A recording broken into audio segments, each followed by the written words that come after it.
Muy buenas tardes, hermanos, jóvenes y adolescentes.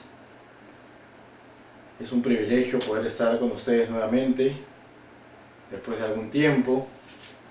Yo quiero compartirles ahora en la tarde respecto a un tema que el Señor me ha estado hablando mucho en este tiempo, que estamos algunos de nosotros retomando después de algún tiempo ciertas actividades, ¿no? En realidad esta cuarentena que se viene extendiendo, pues la prioridad debe ser buscar al Señor y aprovecharlo para poder crecer espiritualmente, además de obviamente cumplir con nuestras responsabilidades. Pero digamos que en este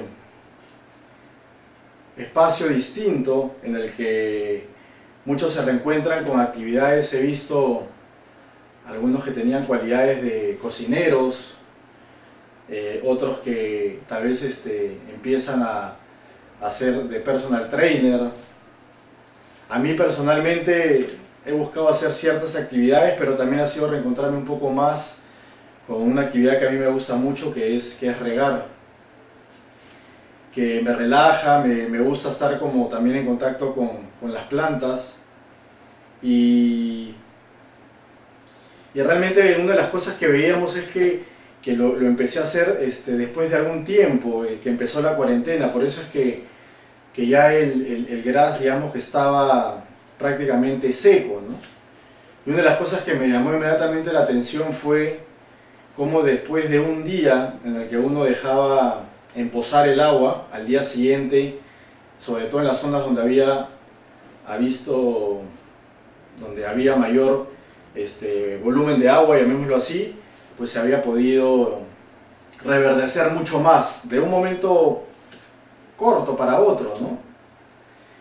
Y eso es a los que nos gustan las plantas, pues definitivamente también nos hace acordar con la hermosa que hizo Dios a nuestra creación, ¿no? Con los que han tenido la oportunidad de viajar a la selva, no sé, a Tarapoto, incluso a la zona de Chanchamayo, de San Ramón, de Pichanaki, pues vemos realmente que es impresionante, ¿no? Desde los paisajes hasta el momento en que uno está ahí inmerso en menos de de la selva, en realidad, ¿no? Árboles enormes, y realmente eso nos recuerda qué hermosa es que hizo Dios nuestra creación.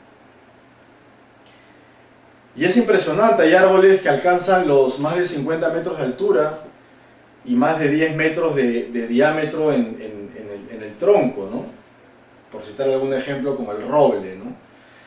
Y Dios de alguna forma siempre nos ha, a lo largo de la palabra en la Biblia, comparado con las plantas y árboles, ¿no? Por citar algunos versículos muy rápido, el Salmo 1.3 dice: será como árbol plantado junto a corrientes de agua que da su fruto. Mateo 7.17 dice: así todo árbol bueno da frutos buenos, pero árbol malo da frutos malos. Juan 15.5 dice: yo soy la vid, dice Jesús, y vosotros los pámpanos, ¿no? Siempre he buscado las parábolas y analogías para que nosotros podamos entender realmente mejor el mensaje de la palabra, poder que sea más ilustrativo, para entender finalmente mejor sus propósitos y mandamientos, ¿no? Por eso es que a través de muchos versículos Él nos compara con plantas y árboles, ¿no? Y si nosotros pensáramos en cuáles son esos factores claves para que una planta pueda crecer sanamente, pues definitivamente está, bueno, el agua, la luz solar, por citar los principales, y ¿qué más? La tierra, ¿no? La tierra es un elemento natural esencial para que el crecimiento de una planta, su desarrollo, se pueda dar. Y tiene que ver muchísimo con el tipo de tierra, porque no es cualquier tierra, ¿no? Hoy en día la tecnología ha avanzado muchísimo y se puede ver incluso los que han tenido la oportunidad de llegar al kilómetro 80, donde es prácticamente arena tipo duna, pues ya se ven grandes parcelas de cultivos, ¿no? Pero obviamente han tenido que trabajar también la tierra, ¿no? y depende de su calidad. No solamente es tierra como tal, sino la calidad de la tierra, y ahí entra la composición y otros factores más como la profundidad, etcétera, como vamos a compartir en la parábola de hoy, respecto a la parábola del sembrador, ¿no? Que está en Mateo 13:3. Vamos a leer ciertos versículos y a la vez un poco la explicación, porque Jesús a través de esta parábola nos explica los 4 tipos de tierra, pero a la vez lo hace con una mayor detalle, ¿no? No solamente lo cita o lo define de una forma, sino también lo explica de cada una para que nosotros podamos entenderla, ¿no? Entonces, la primera, y vamos a empezar leyendo el Mateo 13:3, dice: entonces les habla de nuestro Señor Jesús, muchas cosas en parábolas diciendo: he aquí un sembrador salió a sembrar, y mientras sembraba, parte de la semilla cayó junto al camino, y vinieron las aves y la comieron. Entonces, el primer tipo de tierra es esta semilla que cayó junto al camino y vinieron las aves y se la comieron, ¿no? ¿Y qué es lo que quiere decir el Señor en esta tierra que la representamos nosotros? Nosotros somos los que, aplicado a nuestra vida misma, y por eso en esta parábola lo hizo de esta forma y hace este tipo de comparaciones para que nosotros entendamos y nosotros representamos a esa tierra, para que luego de que cae la semilla pueda crecer con éxito, ¿no? Dice: cuando alguno oye la palabra del reino y no le entiende, se refiere a este tipo de tierra que cayó junto al camino, viene el malo y arrebata lo que fue sembrado en su corazón, es decir, esa semilla de la palabra de Dios que fue sembrada en nuestro corazón. Este es el que fue sembrado junto al camino. Entonces es muy importante entenderla, ¿no? Lo primero que vemos es que dice que esa palabra del reino, esa semilla, es sembrada en esta tierra que representa, digamos, las que caen junto al camino y que las aves se las comen, ya que quedan regadas y no pueden ser realmente sembradas. Dice que cuando uno no entiende la palabra, viene el malo, ¿no? Sabemos quién es el malo, y la arrebata, ¿no? Y nos la quita de nuestro corazón. Por eso es tan importante, jóvenes, que entendamos la palabra. Yo creo que y esto lo he podido reconocer en diferentes situaciones, ya sea en el trabajo, o en la misma iglesia, o con grupos, o clases también, en las que uno comparte en diferentes espacios. Poca gente es la que pregunta, ¿no? Y a veces es por vergüenza, un poco pensando en el qué dirán, ¿no? Pero los que preguntan de manera interesante y obedeciendo a un afán de querer aprender más, son los que lo logran hacer con mayor éxito. Por lo tanto, dice aquí, ¿no? El que no le entiende. Por eso es tan importante resolver dudas, preguntar, jóvenes. Y luego de entender, pues confiar que definitivamente va a ser un proceso en el que ustedes van a poder conocer más de Dios.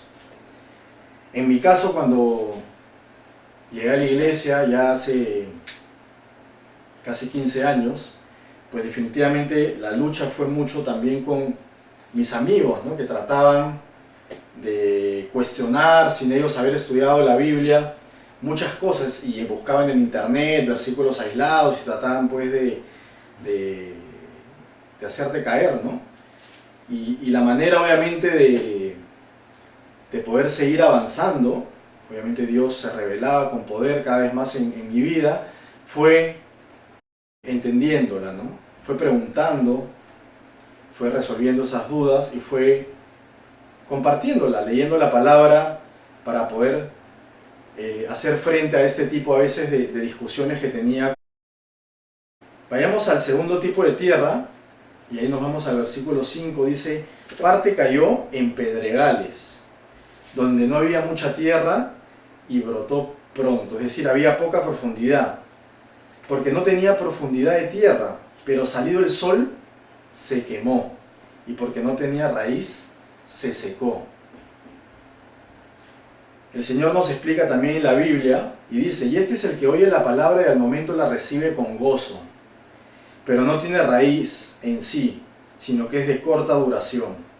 Pues al venir la aflicción, ¿no?, o la tristeza o persecución a causa de la palabra, luego tropieza, ¿no? Es un poco también lo que les contaba, ¿no? Empieza un poco la aflicción o la persecución misma, ¿no? Ahí, y pasa hasta en nuestra propia familia, ¿no? Cuando en el caso que les contaba también, cuando empecé hace 15 años a congregarme en nuestra iglesia cristiana de Camacho, definitivamente la familia misma, que está acostumbrada a un status quo, empezó a cuestionar muchas cosas, ¿no? Y había como una especie dentro de esa persecución como conflictos, ¿no? En ciertas reuniones familiares, las preguntas, ¿por qué?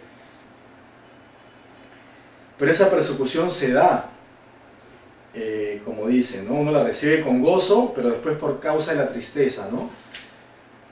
He escuchado muchas veces, y a veces hasta un proceso, porque en la palabra dice que nosotros vamos a pasar aflicciones, y ese es un proceso irrefutable, que Dios ya nos lo advierte, ¿no?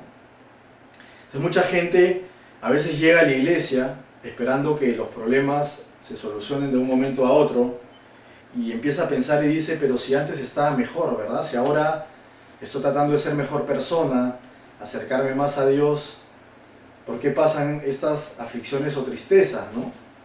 O esta persecución, porque ahora no solo mis amigos, digamos, de cerca a mi casa, o del colegio, o en la universidad, o en el trabajo, porque ahora, en cierta forma, a veces me empieza un poco a aislar, o a cuestionar, o a burlarse, ¿verdad?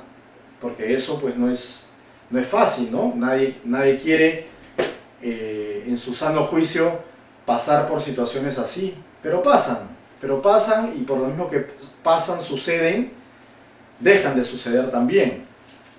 Y ese es el gozo que nos trae el Señor, ¿no? No es verdad que todo antes era mejor, eso es un engaño que el enemigo usa, ¿no? El gozo del Señor, como dicen, cuando se recibe, digamos, la palabra, este gozo no es temporal, ¿no? Es un gozo que va a durar para toda tu vida, es un gozo que va a ir creciendo en la medida que te llenes más del Señor, que lo conozcas más. Pero ese gozo no es solo para cuando va todo bien en tu vida, ¿no? No es una alegría llevada tampoco solamente por la emoción, ¿no? Hay un versículo que dice, y lo compartíamos la vez pasada, que dice, por el gozo que fue puesto delante de él, se refiere a Jesús, ¿no? Para poder sufrir el calvario de la cruz, ¿no? El Señor vino a cumplir ese propósito en su vida, de amor tan grande, para morir por nosotros, pero dice que por el gozo puesto delante de él. Y así es que nosotros caminamos, no por vista, sino por fe, por ese gozo que viene a través de la presencia de Dios en nosotros, en el que nosotros no debemos dejarnos llevar por el enemigo, ¿no? Y no ser esa tierra poco profunda, que ese gozo es arrebatado, como acabamos de leer, ¿no? Cuando vienen las tristezas, las aflicciones o la persecución. Al contrario, es teniendo ese gozo en el Señor nos da refugio, nos da paz y nos permite pasar por situaciones de tristeza, de aflicción, ¿no? ¿Qué es primero? El primero es el recibir a Cristo, el gozo puesto delante, para poder caminar con la mirada puesta en el Señor, para poder justamente pasar por esas dificultades, ¿no? Y que no sea justamente, o no seamos engañados cuando vienen dificultades, tristezas o persecuciones, dice, todo pasado fue mejor. No es así. Estaba mejor antes de venir a la iglesia. No es así. Los problemas siempre van a estar en nuestra vida, y tenemos que sujetarnos al Señor y seguir caminando por fe, priorizando nuestra vida espiritual con Él. La tercera tierra es, en el versículo 7 dice, y parte cayó entre espinos, y los espinos crecieron y la ahogaron. El que fue sembrado entre espinos, este es el que oye la palabra, pero el afán de este siglo y el engaño de las riquezas ahogan la palabra y se hace infructuoso.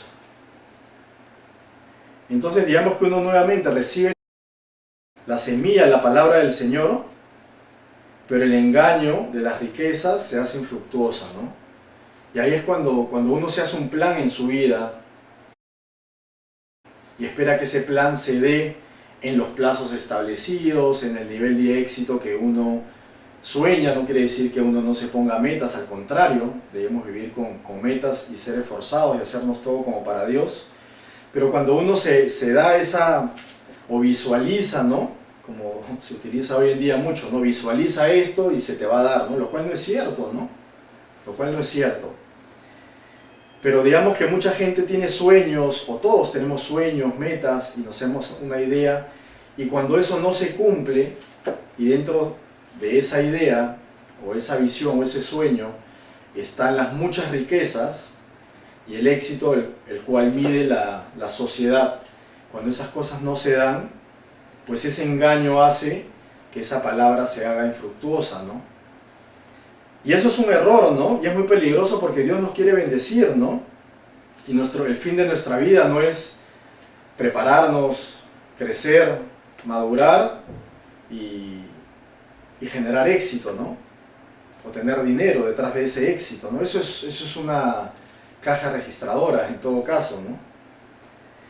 Y ese es el gran engaño, jóvenes, porque lamentablemente estamos tan bombardeados, expuestos a que el éxito se mide en términos monetarios, lo cual no es cierto, que podemos nosotros perdernos de muchas bendiciones, porque finalmente el éxito de Dios no es el éxito del mundo. Es más, por más que si, como dice Mateo 6:33, si mal no recuerdo, dice, buscad el reino de Dios y todo vendrá por añadidura, ¿verdad? Dios nos va a bendecir también, ¿por qué no? A través de recursos también para nuestra vida. Pero eso no es el fin máximo de nuestra vida, no debe serlo, ¿no? Por eso es que cuando las cosas no van bien y uno llega como esta tierra, que es ahogada por los espinos, pensando que todo va a ir bien, o uno se va a cumplir ese plan porque uno empieza a hacer cosas, Señor, yo hago esto, entonces te corresponde darme esto, ¿no? Eso es un error, y eso no sería realmente fiel al versículo que dice que sabemos que los caminos del Señor son misteriosos, y el Señor tiene un plan para nuestra vida, y el éxito en el Señor, si no se mide en términos monetarios, como que no se mide, pues obviamente ese éxito seguramente a veces no lo vamos a entender, o no va a estar alineado obviamente a ese éxito respecto a la riqueza, ¿no? Necesariamente, ¿no? Entonces seguir a Cristo no se puede ver como si fuera un sistema de puntos-beneficios, ¿no? De rewards, ¿no? Como tienen diferentes industrias, ¿no? Yo hago esto o compro esto, acumulo tantos puntos y me llevo este premio mayor. Eso es un sistema de rewards, eso no es un caminar, digamos, en fe, queriendo agradar a Dios. ¿Dónde quedaría el poder de Dios en el que Él obra misteriosamente teniendo un plan diferente para cada uno en nuestra vida? Eso sería un sistema nuevamente de incentivos, ¿verdad? Uno no llega a la iglesia, lamentablemente es así, y uno puede ser engañado, jóvenes, por eso es que es muy importante, ¿no?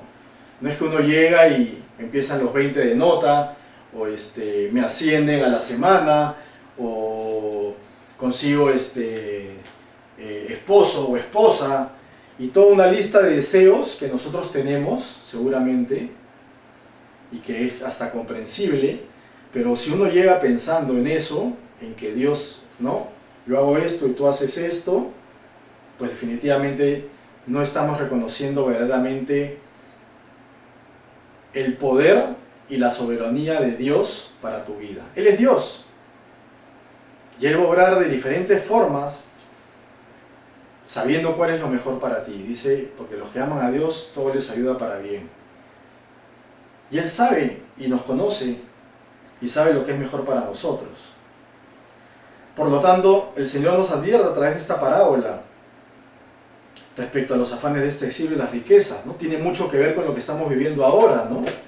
La gran parte de cómo vivimos y nos metemos en tantas cosas, no es realmente porque son cosas esenciales.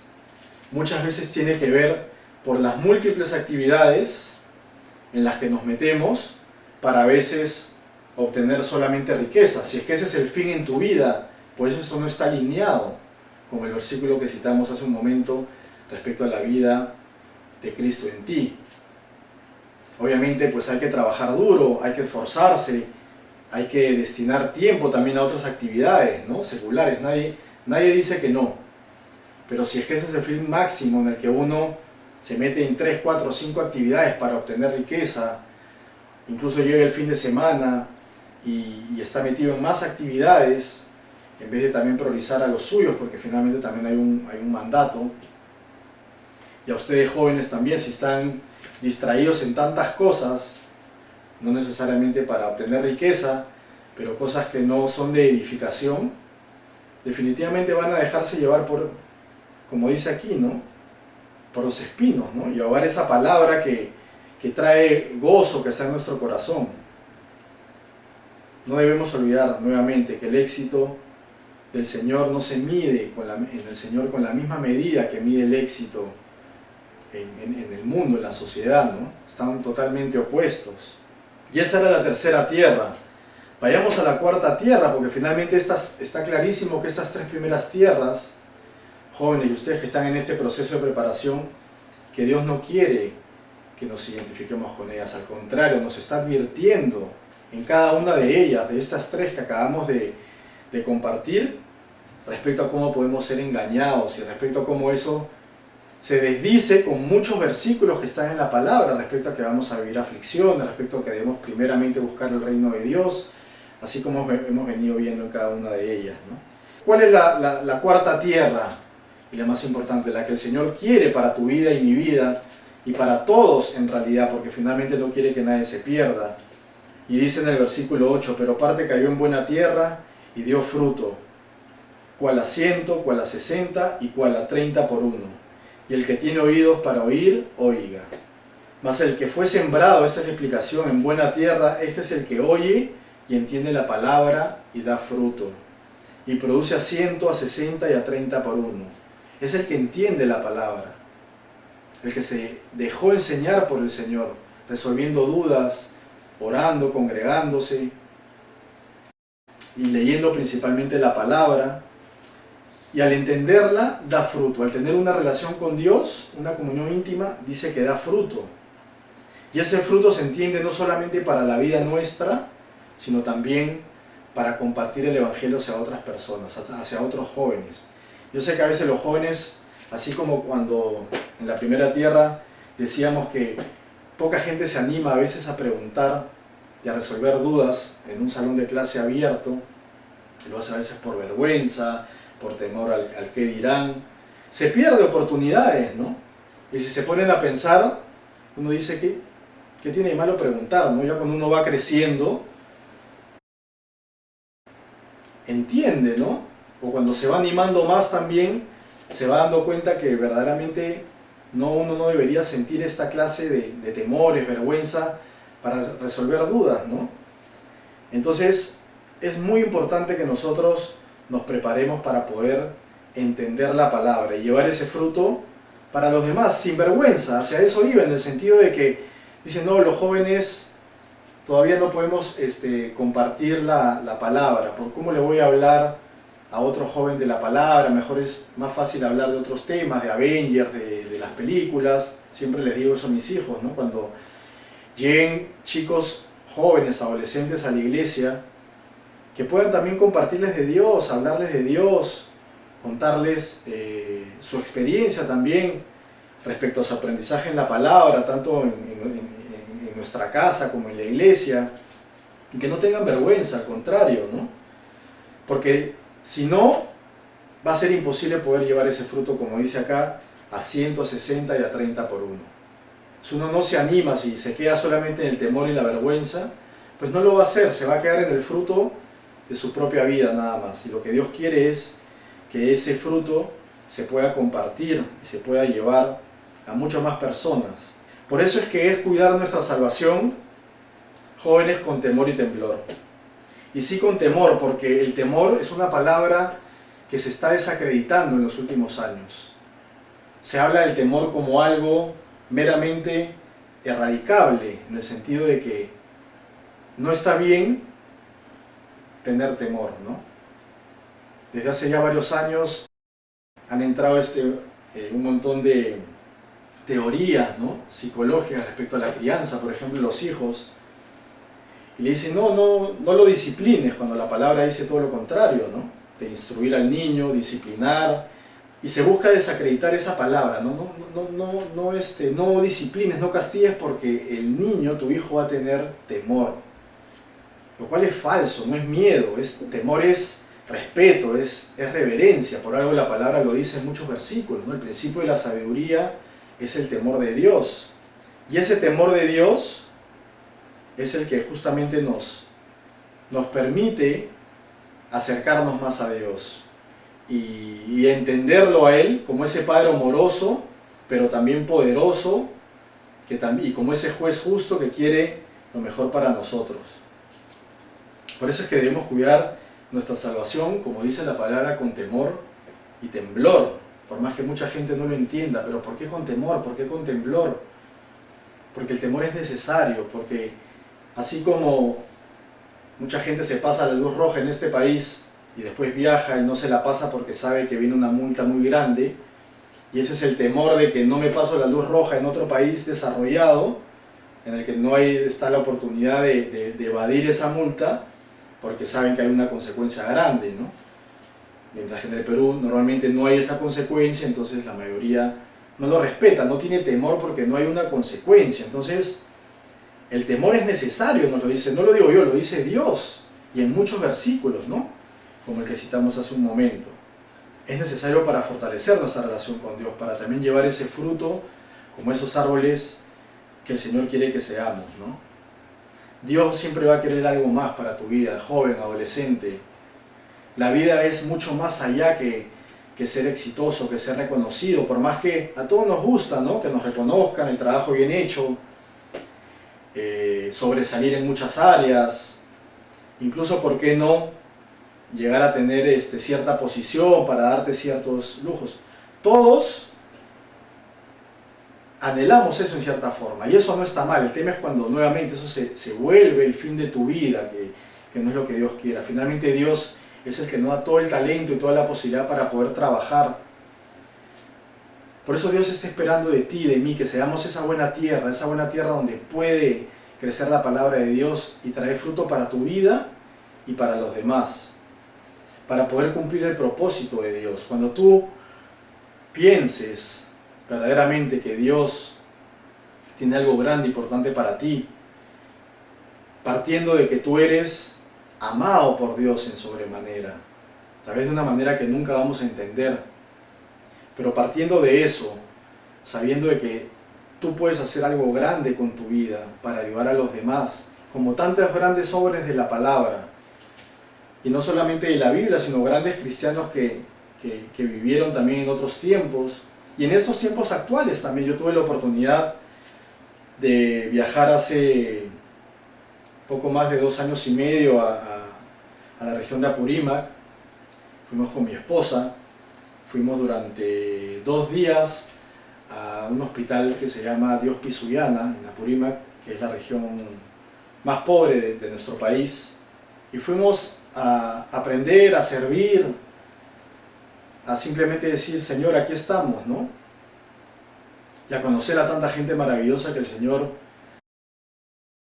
no solamente usaba en el día a día, trabajando por un salario mínimo, y algunos sin recibir realmente nada a cambio, ad honorem, y fue una experiencia de verdad maravillosa. En ese viaje no tuvimos la dicha de conocer a los misioneros fundadores, que son el doctor Klaus y Martina Young. Tuve la oportunidad de conocerlo después, pero sí había leído sobre él y sobre todo conocimos las obras que ellos habían podido hacer simplemente trabajando, pero poniéndose delante de Dios. Un hospital de más de $11 millones, 6 meses del año en el que él viaja pidiendo apoyos, un hospital económicos, un hospital que, si mal no recuerdo, el 70% viene por justamente eso, por esas donaciones económicas y ayuda que viene, digamos, de personas naturales, empresas a nivel mundial. Y eso empezó con un llamado, eso empezó confiando en Dios, eso empezó queriendo ser esa buena tierra, con ese gozo que trae el Señor en nuestra vida y queriendo ser justamente y llevando fruto a 100, a 60 y a 30 por uno. Pero con mucho esfuerzo, con aflicciones, con tristezas, porque para él no fue fácil. Si uno escucha el testimonio y lo que se ha podido hacer, no solamente el hospital primero, sino después la escuela en esta zona de Apurímac que mencionaba, es impresionante y solamente se puede entender sabiendo que Dios estuvo detrás, ¿no? Porque además son instituciones con una infraestructura modernísima, de alta tecnología, y realmente encontrar en una zona tan pobre, si tienen la oportunidad de verlo en internet, las fotos, ya sea en el hospital o la escuela de Dios Pisuyana, pues realmente uno dice, wow, o sea, realmente sí, esto lo construyó el hombre con los materiales necesarios, pero esto lo construyó Dios, usando a esta pareja de esposos, pasando muchas dificultades cuando uno escucha su testimonio, pero nuevamente partiendo de que Dios tenía un propósito para ellos, que es ayudar a los demás, es ayudar a la gente pobre, que necesita no solamente esa ayuda económica, sino también sobre todo espiritual, porque en el hospital también se brinda obviamente toda esta ayuda espiritual y se imparte también conocimiento respecto a la palabra de Dios. Entonces, jóvenes, eso es lo que el Señor quiere para nuestra vida, que seamos esa buena tierra. Si estás pasando por ese proceso de la primera tierra, ¿verdad?, que cae junto al camino, la segunda tierra que cae entre pedregales, o la tercera que fue ahogada por espinos, acuérdate de lo que nos dice el Señor esta tarde noche, que no seamos engañados, que al contrario, el Señor quiere que seamos esa buena tierra y que confiemos en Él y que busquemos refugio en Él. Por eso yo les quiero dar 3 cuidados para tu vida si quieres ser o queremos ser como ese buen árbol de la palabra. Lo primero es que riega tu vida diariamente. La comunión con Dios es diaria. Así como uno toma, y lo hemos escuchado muchas veces, el desayuno diario, nuestra comunión con Dios tiene que ser diaria. Nuestra vida durante el día se conforma de un sinfín de actividades en las que decidimos agradar a Dios o desagradarlo, independientemente de las responsabilidades en las que uno esté. Eso es lo primero. Dice la fe, viene por el oír y el oír por la palabra de Dios. Eso es lo que te va a dar conocimiento de Dios. Llénate de Dios para que puedas hacer esa buena tierra en tu vida. Y en Él están las herramientas además que necesitas. Esa preparación que siempre hablamos y compartimos son las herramientas que nos da Dios para justamente no caer en la primera, segunda y tercera tierra, para no ser engañados. Son herramientas para luchar, porque eso es una batalla espiritual, ¿verdad?, para no ser engañados, para ir a la fuente, a la Biblia, para orar, para recibir el poder de Dios, para recibir paz, gozo, inteligencia, entre otras cosas. Lo segundo es déjate podar por Dios. Así como esa planta que requiere un cuidado, que esas ramas secas sean extirpadas, sean cortadas, para que la planta pueda seguir creciendo, ¿verdad?, de una manera sana, robusta. Dios quiere eso para tu vida. Dios quiere que para que tú puedas llegar a esa etapa de tu vida, en ese proceso anterior, pues esas ramas secas y esas cosas que no le agradan al Señor sean quitadas, para que uno pueda ser perfeccionado, para que uno pueda ser limpiado. Esto no se va a lograr sin lo primero. Si tú no riegas diariamente tu vida, como esa planta que requiere, ¿verdad?, el agua diariamente, unas más que otras, no vas a poder pasar cuando el momento llegue la prueba, como esa tierra que compartíamos respecto a que vienen las aflicciones o las persecuciones. Cuando Dios trabaje en tu vida, pues simplemente vas a ser engañado. No lo vas a de repente querer soportar. Porque ese proceso de esas ramas secas a veces es también doloroso. Sobre todo al inicio. Yo puedo decir en mi vida espiritual que hay muchas cosas que pensé que me iban a costar dejar de hacer. Al final el Señor te da un corazón nuevo, te da un pensamiento nuevo. Y otras cosas que también pues han sido también un proceso doloroso para que el Señor pueda obrar en mi vida y en la tuya. Y esas son las ramas secas que, si es que tú no estás sujeto, no riegas tu vida diariamente como una planta, no vas a poder hacer. Deja que el Señor trabaje en ti, que saque todo lo malo, para que seas ese árbol frondoso y sano. Confía en su amor y su poder. Recuerda que Él siempre quiere lo mejor para nosotros. Y el tercer cuidado tiene que ver muchísimo también con las plantas y los árboles, y es los injertos, ¿no? El buen injerto, ¿no? Ustedes saben, un injerto es una rama o un pedazo de tronco de otra planta que se injerta a la planta original para que pueda a raíz de eso pues desarrollarse, ¿no? Esa misma rama o tronco injertado, y la planta pueda crecer también de una manera más acelerada, etc. Y finalmente nosotros, dice la palabra, que somos injertados también. Nosotros somos parte de los gentiles, de ese pueblo adquirido por Dios. Por lo tanto, los injertos son positivos, si es que tú sabes elegirlos. Por eso, un buen injerto siempre ayuda. Injerta buenos amigos en tu vida. Es algo que tus padres siempre te van a decir. Y tiene mucho de cierto. Cuando uno estudia la palabra, eran pueblos también que el Señor buscaba guardarlos. ¿Para qué? Para que no se contaminen. Casos como ese, el de Daniel, que buscó no contaminarse con la comida del rey, ¿no? Y con sus amigos, ¿no? Que eran del pueblo de Dios. Por eso, busca buenos amigos. Busca amigos que quieran crecer en el Señor. Que son amigos que vas a conocer en la iglesia. Que son amigos que van a estar alineados en un mismo propósito para tu vida. Sí, con sus defectos y virtudes.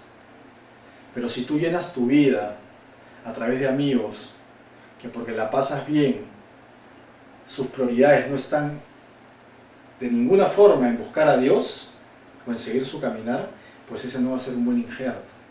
Porque un amigo es una relación muy especial. Para bien o para mal. Amigos que influencian tu vida de una manera negativa, ¿no? De las cuales tus padres siempre te dicen, ten cuidado, ¿no? Entonces, un buen injerto va a ayudar a crecer. Amigos con los cuales puedas compartir la palabra. Igual es para los adultos, ¿verdad? Llenarte de amigos que busquen de conocer la palabra de Dios, que busquen agradar a Dios en su vida, que busquen compartir sus problemas, que busquen en la fuente principal, que es la Biblia, seguramente a veces para aconsejarte, por más que está siempre el equipo de liderazgo de la iglesia para poder aconsejarnos. Y ya para terminar, no quisiera muy rápido dejar de citar la vida de Samuel. La vida de Samuel la compartíamos hace poco con mis hijos. Samuel fue un tremendo profeta de Dios y sirvió a Dios toda su vida. Dice la palabra que fue destetado, tal vez a los 4 años o de repente un poco antes, ¿no? Y su madre Ana era estéril, no podía tener hijos, y le pidió a Dios que le diera un hijo, y Dios se lo cumplió. Y es por eso que ella prometió consagrar a Samuel para que sirva a Dios, y lo entregó a Elí, que era el sacerdote principal, para que pueda crecer en el Señor y pueda servirlo. Pero lo increíble acá no es solamente la promesa de Dios, porque respecto a la vida de Ana, la promesa que ella hizo con él, porque seguramente fue muy, muy, muy duro poder entregar a su hijo para una madre, sino lo más increíble es cómo Samuel desde chico fue un siervo que obedecía, que siempre estuvo dispuesto a escuchar a Dios. Desde chico, que cuando Dios le hablaba, que pensaba primero que era Elí, y después Elí le aconsejó, desde que escuchaba la voz de Dios, y le decía: heme aquí, tu siervo oye. Él no dijo: mamá, Ana, la promesa la hiciste tú, yo por qué tengo que cumplir en mi vida esa promesa que tú hiciste. Al contrario, él decidió instruirse y crecer en el Señor y ser el hombre que fue hasta el día en que murió. Un gran profeta que fue juez, que ungió al primer rey, que fue Saúl. Después eligió, según mandato del Señor, a David.